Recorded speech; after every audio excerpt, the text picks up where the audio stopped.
اگر اپنے نبی سے پیار نہ کریں تو کس سے پیار کریں؟ کون وفادار ہے؟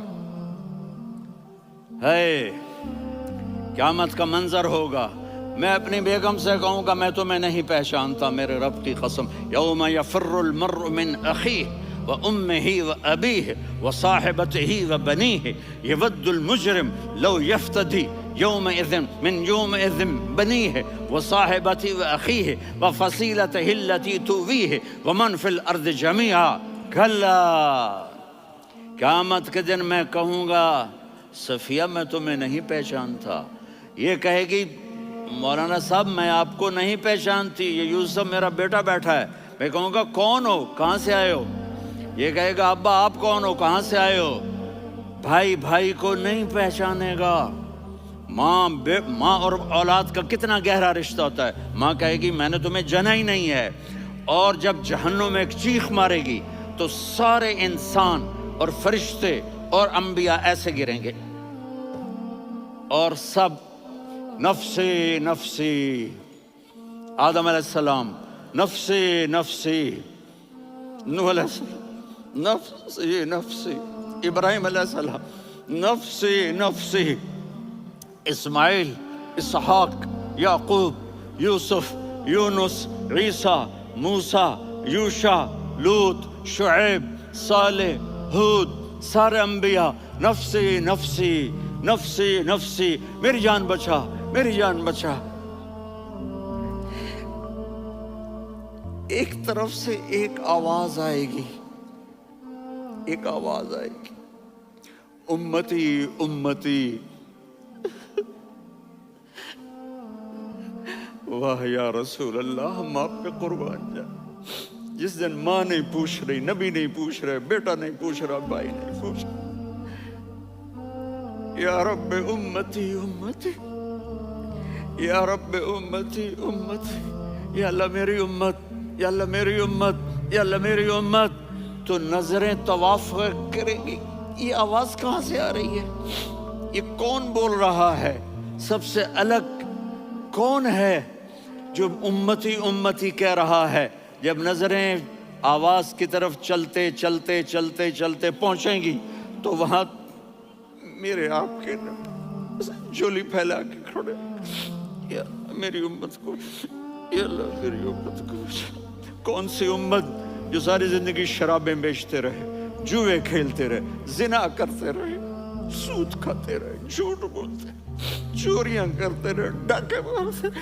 میرا نبی کہہ رہا ہے میری امت کو بچا لے، میری امت کو بچا لے۔ اس سے پیار نہ کرے تو اور کس سے کرے؟ موت پہ رشتے ٹوٹ جاتے، میرے نبی نے اس دن بھی اپنے رشتے کو نہیں توڑا۔ ابراہیم جیسی شخصیت کہیں گے سنو اے اللہ تیری میری دوستی کا واسطہ مجھے بچا لے، تیری میری دوستی کا واسطہ مجھے بچا لے۔ عیسیٰ علیہ السلام کہیں گے یا اللہ میں اپنی ماں مریم کا بھی سوال نہیں کرتا، میری جان بچا لے، مریم جانے تو جانے میری عیسیٰ۔ 5 بڑے رسول ہیں، نوح، ابراہیم، موسیٰ، عیسیٰ، محمد صلی اللہ علیہ الصلوات والتسلیمات۔ عیسیٰ علیہ السلام کہیں گے یا اللہ میں اپنی ماں مریم کا بھی سوال نہیں کرتا، میری جان بچا۔ اور میرا نبی کہے گا یا اللہ میری امت کو بچا لے۔ کون سی امت جنہوں نے ساری زندگی اس کا مذاق اڑایا؟ میرا نبی کہتا دفع ہو جاؤ، دور ہو جاؤ میری نظروں سے، تم نے میری نسل کو قتل کیا، تم نے میرے گھرانے کو اجاڑ دیا۔ سب کو بلا یہ نہیں کہیں گے یا اللہ میری امت کے نیکوں کو بچا لے، میری امت کے متقی، میری امت کی رابعہ بصری، جنید بغدادی کو بچا، نہیں یا اللہ ساری امت کو میری جھولی میں ڈال دے، ساری امت کو میری جھولی میں ڈال دے۔ یہاں اللہ کہے گا وَلَسَوْفَ يُعْطِيكَ رَبُّكَ فَتَرْضَىٰ۔ معافی چاہتا ہوں میں جذباتی ہو گیا ہوں۔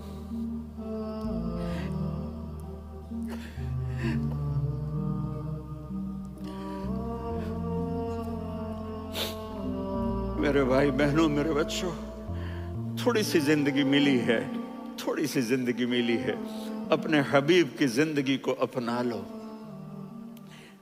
میں تھوڑے تھوڑے اشارے کر کے بتا دیتا ہوں۔ جب آپ بیٹے ہیں تو آپ کہہ رہے ہیں کاش میرے ماں باپ زندہ ہوتے، میں ان کی خدمت کرتا۔ پھر فرمایا اور نہیں تو میری ماں تو ہوتی، چونکہ ماں کو دیکھا ہے نا، باپ کو دیکھا نہیں ہے، تو فرمایا کاش میری ماں زندہ ہوتی اور میں عشاء کی نماز کے لیے مصلی پہ کھڑے ہو کے الحمدللہ رب العالمین پڑھ رہا ہوتا، اور ادھر سے میری ماں مجھے بلاتی محمد، تو میں نماز توڑ کے کہتا جی اماں جان میں آ رہا ہوں، نماز پھر پڑھا دوں گا۔ اپنے والدین کی عزت کرو۔ یہاں کا بڑھاپا بڑا خوفناک ہے کہ اولادیں چھوڑ جاتی ہیں اور ماں باپ ٹوائلٹ جانے سے بھی عاجز ہوتے ہیں۔ اپنی ماں کی دعا لو، اپنے باپ کی دعا لو۔ میرے نبی نے فرمایا ہاں عمر میرے بعد ایک آدمی آئے گا، اس کا نام ہوگا اویس، اور وہ کرن کی شاخ سے ہوگا۔ ہو گیا ٹائم؟ اچھا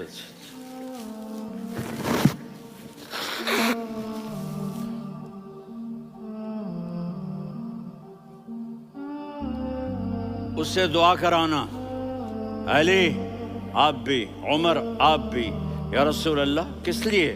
کہ اس نے ماں کی ایسی خدمت کی ہے کہ جب ہاتھ اٹھاتا ہے اللہ اس کے ہاتھ خالی نہیں لوٹاتا۔ حضرت عمر رضی اللہ تعالی عنہ نے حج کے موسم پر سارے حاجی کھڑے کر لیے، کہا بھائی یمن والے کھڑے رہو باقی بیٹھ جاؤ، تو بیٹھ گئے۔ پھر فرمایا کہ یمن والے بیٹھ جاؤ، قرن والے کھڑے رہ جاؤ، تو ایک آدمی کھڑا رہا، کہا تم قرنی ہو؟ کہا جی ہاں۔ اویس کو جانتے ہو؟ جی میرے بھائی کا بیٹا ہے لیکن تھوڑا پاگل سا ہے، آپ کیوں پوچھ رہے ہیں؟ حضرت عمر نے فرمایا وہ نہیں، تو پاگل ہے۔ کدھر ہے؟ کہا جی اونٹ چرانے گیا ہے ادھر عرفات کی طرف۔ تو آپ نے حضرت علی کو ساتھ لیا اور دوڑ لگائی سواری پر۔ دیکھا تو اویس کرنی ایک کیکر کے نیچے نماز پڑھ رہے تھے اور اونٹ چر رہے تھے۔ تو جب انہوں نے دیکھا کہ دو آدمی آ کے بیٹھ گئے تو انہوں نے نماز شارٹ کٹ کر دی۔ تو حضرت عمر نے پوچھا کون ہو بھائی؟ کہا جی میں مزدور ہوں۔ کہا تیرا نام کیا ہے؟ کہا جی اللہ کا بندہ۔ کہا ارے بھائی تیری ماں نے تیرا نام کیا رکھا ہے؟ اس نے تو نہ حضرت عمر کو دیکھا تھا نہ علی کو۔ وہ کہنے لگا بھائی تم کون لوگ ہو میرا انٹرویو کرنے والے؟ یہ تو میں اپنی زبان میں کہہ رہا ہوں۔ تو حضرت علی بولے کہ بھائی یہ ہیں امیر المومنین عمر بن خطاب اور میں ہوں علی بن ابی طالب۔ تو وہ ایسے کانپنے لگے، میں معافی چاہتا ہوں، میں پہلی دفعہ آیا ہوں، میں نے آپ کو دیکھا نہیں، فرمائیے آپ۔ حضرت عمر نے کہا ہاتھ اٹھا ہمارے لیے دعا کر، تو وہ رونے لگی۔ آپ نبی کے صحابی، میں عاجز مسکین میں دعا کروں؟ میری اوقات ہے میں دعا کروں؟ کہاں، ہمیں ہمارے نبی نے فرمایا تھا اویس آئے تو دعا کروانی ہے۔ عمر اور علی جیسی ہستیوں کو دعا کے لیے کہا جا رہا ہے۔ پیچھے تہجد ہے؟ نہیں۔ جہاد ہے؟ نہیں۔ علم ہے؟ نہیں۔ نماز ہے؟ نہیں۔ روزہ ہے؟ نہیں۔ زکوٰۃ ہے؟ نہیں۔ خیرات ہے؟ نہیں۔ کیا ہے؟ ماں کی خدمت، ماں کی خدمت، ماں کی خدمت۔ میرے نبی نے فرمایا لوگ جنت میں چلیں گے، اویس چلے گا، جب گیٹ پر پہنچے گا تو اللہ کہیں گے اویس کو پیچھے ہٹا دو، باقی اندر چلے جاؤ۔ تو اویس کرنے ڈر جائیں گے کہ یا اللہ جنت کے دروازے پر مجھے پیچھے ہٹا دیا، تو اللہ کہیں گے پیچھے دیکھو، ویسے پیچھے مڑ کے دیکھیں گے تو لوگوں کا مجمع ہوگا جو جہنم میں جا رہے ہوں گے، ایمان والے، گنہگار مسلمان۔ تو میرا اللہ کہے گا اویس اپنی انگلی کو پھیرتا جا، جس جس پر تیری انگلی پڑے گی تیری تو فیل سب کو جنت میں ڈال دوں گا۔ یہ ماں ہے، صرف ڈالر ہی سب کچھ نہیں ہے، یہ ماں ہے۔ میرے نبی نے فرمایا تیرا باپ تیری جنت کا سب سے بڑا دروازہ ہے، اگر تو نے باپ کو ناراض کر کے موت پائی تو تیرے لیے جنت کا دروازہ کھل نہ سکے گا۔ یہ باپ کا مقام ہے۔ پھر آپ نے 11 شادیاں کی. کیوں کی؟ سنو حدیث، ما تزوجت وما زوجت الا بوحی من السماء نزل به جبریل. کہا میرے ساتھیوں سنو، اللہ کی قسم میں نے کوئی شادی اپنی مرضی سے نہیں کی. میرے اللہ نے فرمایا یہاں کرو، میں نے کی. میں نے اپنی بیٹی وہاں دی جہاں میرے اللہ نے فرمایا. تو اتنی شادیاں کیوں کی ہیں؟ ہمیں گھر کی زندگی سمجھانے کے لیے. میری بات غور سے سنو، دنیا کا سب سے بڑا رشتہ خاوند اور بیوی ہے. سب سے مقدس رشتہ ماں باپ ہے، لیکن سب سے بڑا رشتہ خاوند اور بیوی ہے. جب یہ ٹوٹ جاتا ہے تو پوری نسل برباد ہو جاتی ہے. اس لیے آپ نے زندگی گزار کے دکھائی. آپ گھر میں جھاڑو دے رہے ہیں، آپ آٹا گوندھ رہے ہیں، آپ حضرت عائشہ کو لقمے بنا کے کھلا رہے ہیں، اور حضرت عائشہ کی دلداری کے لیے فرما رہے ہیں عائشہ سننا حدیث طبرانی کی، عائشہ انہو لیہون علی الموت ان اریتکی زوجتی فی الجنہ. عائشہ مجھے جب سے پتا چلا ہے نا کہ تو جنت میں میری بیوی ہے تو مجھے تو مرنے کا شوق لگ گیا ہے. اللہ کی قسم ہمیں سکھانے کے لیے تھا. جس نے اللہ کو دیکھ لیا ہو اسے عورت کی کیا خواہش رہ جاتی ہے. یہ ہمیں سکھانے کے لیے تھا کہ سب سے زیادہ عزت بیوی اپنے خاوند کو دے، خاوند اپنی بیوی کو دے. ہن لباس لکم وانتم لباس لہن، تمہاری بیوی تمہارا لباس ہے. اور اللہ بیوی سے کہتا تیرا خاوند تیرا لباس ہے. آپ نے 11 گھروں کو کس طرح آباد کیا، کس محبت سے کیا کہ 2 مہینے چولہا نہیں جلتا اور کسی کی زبان پر شکایت نہیں. یہ حسن سلوک، یہ محبت. حضرت عائشہ کی عمر تھوڑی تھی، جہاد کے سفر سے واپسی ہو رہی تو آپ نے صحابہ سے کہا بھی چلے جاؤ سارے آگے چلے گئے تو صرف آپ دونوں رہ گئے. تو آپ نے کہا عائشہ دوڑ لگائیں. سبحان اللہ. حضرت اما عائشہ نے نہیں کہا، میرے نے عائشہ دوڑ لگائیں. کہا لگائیں. تو کہنے لگے ہمیں دوڑ لگائی. تو کہنے لگے میں آگے نکل گئی، آپ پیچھے رہ گئے. چند سال گزرے تو پھر ہم جہاد کے سفر سے آ رہے تھے تو آپ نے کہا صحابہ سے جاؤ بھی چلے جاؤ آگے. وہ غائب ہو گئے. پھر آپ نے کہا عائشہ دوڑ لگائیں. تو میں نے کہا جی لگائیں. کون دنوں ذرا میں موٹی ہو گئی تھی، تو جب دوڑ لگی تو میرے نبی آگے نکل گئے، میں پیچھے رہ گئی. تو ہم نے کہا ہاذہ بتلکا، عائشہ تو میں اب برابر ہو گئے. ایک دوڑ تم نے جیتی، ایک دوڑ میں نے جیتی. یہ ہمیں گھر کی زندگی سکھانے کے لیے تھا کہ گھر میں بیوی کے ساتھ کیسا ہونا چاہیے. اور عورتوں کے لیے کہا اگر میری شریعت میں سجدہ ہوتا تو میں بیوی سے کہتا اپنے خاوند کو سجدہ کرے، تاکہ ایک نسل تیار ہو. بیلنس زندگی گزارو. میں نے کل بھی کہا تھا، آج بھی کہہ رہا ہوں، امبیلنس لائف ہماری اولاد کو تباہ کر رہی ہے. میرے پاس پرسوں 30-40 لوگ آ گئے. وہ یہاں جو ایک سلمہ صاحبہ ہیں، سلمہ ہی نام ہے نا، سلمہ زاہد. تو ایک نے کہا جی یہاں ہم اولاد کے بارے میں بڑے پریشان ہیں، کیا کریں، کوئی ہمیں اس کا سلوشن بتائیں. میں نے کہا بہت آسان ہے، ماں اپنے بچے کو ٹائم دے. نصیحت کی بات نہیں کر رہا ہوں، ٹائم دے. میں نے کل آپ کو شکل بنا کے دکھایا تھا کہ میرے نبی حسن حسین کو کمر پہ بٹھا کے کمرے میں چکر لگاتے ہیں. اتنے بڑے ہستی، اتنے بڑے نبی، اور بچوں کے لیے وقت نکال رہے ہیں اور ان کو لے کر گھوم رہے ہیں. پھر دونوں بھائیوں کو اتار دیتے اور ان کی بہن زینب کو بٹھاتے اور پھر کمرے میں چکر لگاتے. پھر فرماتے تمہارا اونٹ کیسا ہے. ایک دفعہ آپ سجدے میں گئے، فرض نماز، فرض، اور سجدہ لمبا، اتنا لمبا ہوا کہ صحابہ سمجھے اللہ کے نبی فوت ہو گئے. عبداللہ بن مسعود فرماتے ہیں میں پہلی صف میں تھا تو میں نے یوں کر کے دیکھا، بھئی چکر کی ہے، تو دیکھا دونوں بھائی حسن حسین میرے نبی کی کمر پہ چڑھے ہوئے تھے اور میرے نبی نے سجدے سے سر نہیں اٹھایا.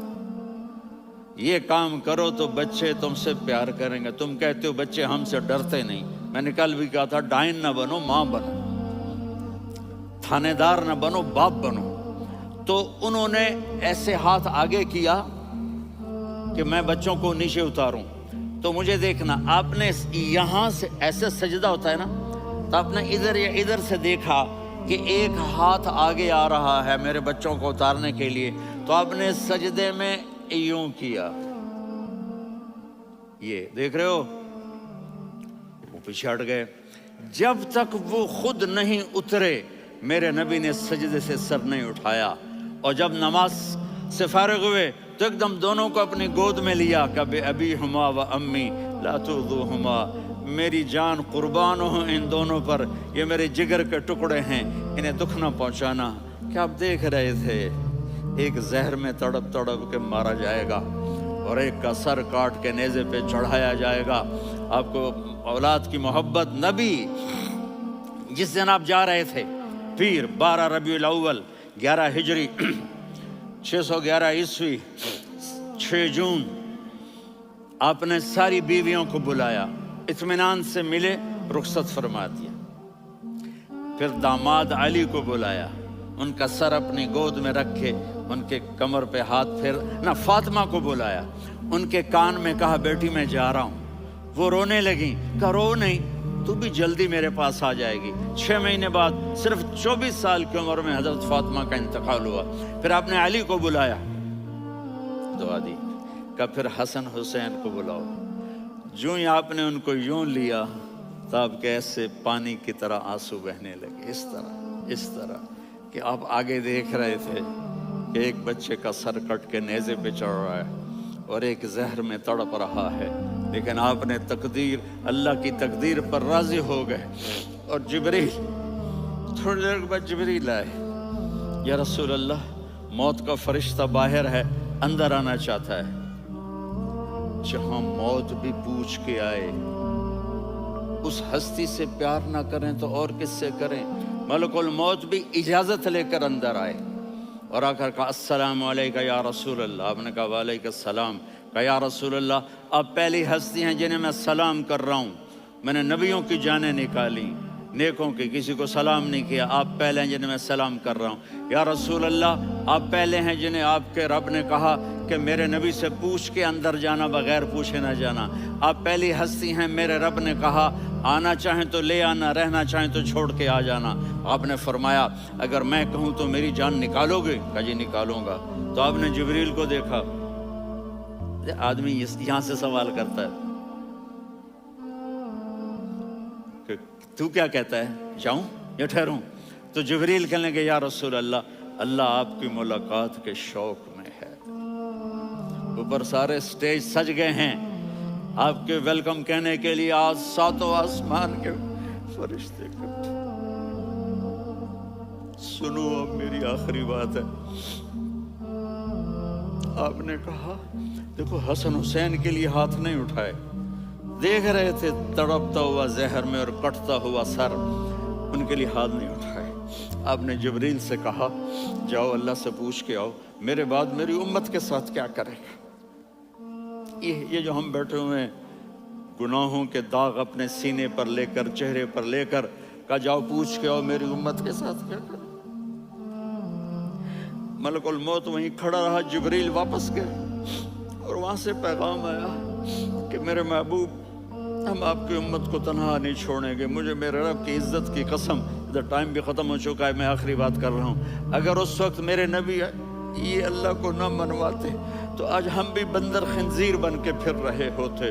دعائیں دو اس کملی والے کو جو اپنا جگر کٹا گیا۔ ایک رات آپ بھوک سے لیٹے ہوئے ایسے، کبھی یوں ہوتے ہیں کبھی یوں ہوتے ہیں، کرو حضرت عائشہ کے گھر کی باری، کبھی ایسے ہوتے ہیں کبھی ایسے ہوتے ہیں، پھر ایک دم آپ آگے ہوئے اور وہ جو چارپائی کی لکڑی ہوتی اس پر اپنے پیٹ کو یوں رکھا اور ایسے جھک گئے، یوں جھک گئے۔ حضرت عائشہ بے قرار ہو کے کھڑی ہو بیٹھ گئے، یا رسول اللہ یہ آپ کیا کر رہے ہیں، یہ کیا کر رہے ہیں؟ کیا کر رہے تھے؟ معدے کو کٹھا کر رہے تھے، بھوک کی شدت۔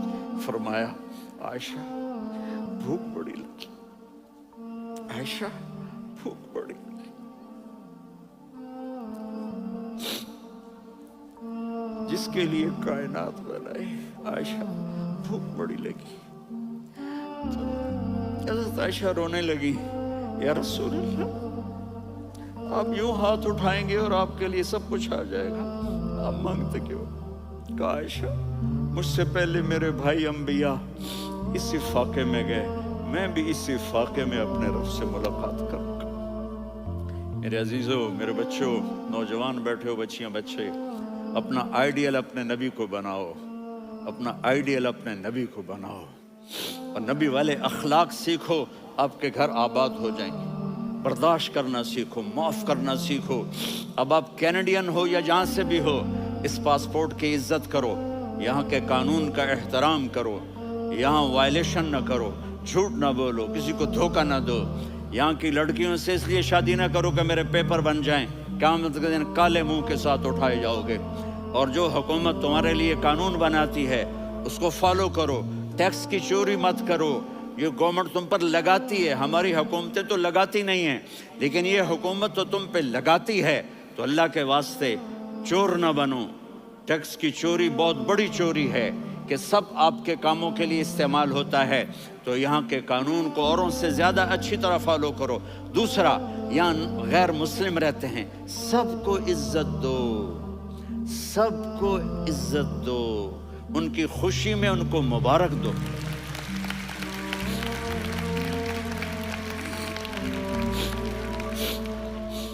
وہ ان پہ غم آئے تو جا کے ان کے دکھ درد کو بانٹو. وہ بیمار ہو جائیں تو ہاسپٹل پوچھنے جاؤ، وہ مر جائیں تو گھر والوں سے جا کر افسوس کرو. تب جا کر وہ اسلام کے لیے سوچیں گے کہ یہ کون ہے محبت کرنے والے، ہمدردی کرنے والے. ہم اپنے ہی کنویں میں گھوم رہے ہیں مینڈک کی طرح. کس طرح بات آگے جائے گی جب تک وہ ہمارے اخلاق نہیں دیکھیں گے، ہماری محبت نہیں دیکھیں گے، ہماری خدمت نہیں دیکھیں گے. کتنے یہاں اولڈ ہومز بنے ہوئے ہیں، چکر لگایا کرو، جا کے صرف ایک سمائل دے دو تو اس بوڑھے کا سارا دن اچھا گزر جائے گا. کتنے کرنے کے کام ہیں. اگر آپ کے پاس کینیڈین پاسپورٹ ہے تو اب پاکستان میں جائیدادیں نہ بناؤ، یہاں اپنا سب کچھ خرچ کرو. وہاں کاروبار نہ کرو، یہاں کاروبار کرو. ادھر زکوٰۃ نہ دو، ادھر زکوٰۃ دو. یہاں بھی بہت زکوٰۃ کے مستحق لوگ آپ کو ملیں گے، یہاں خرچ کرو.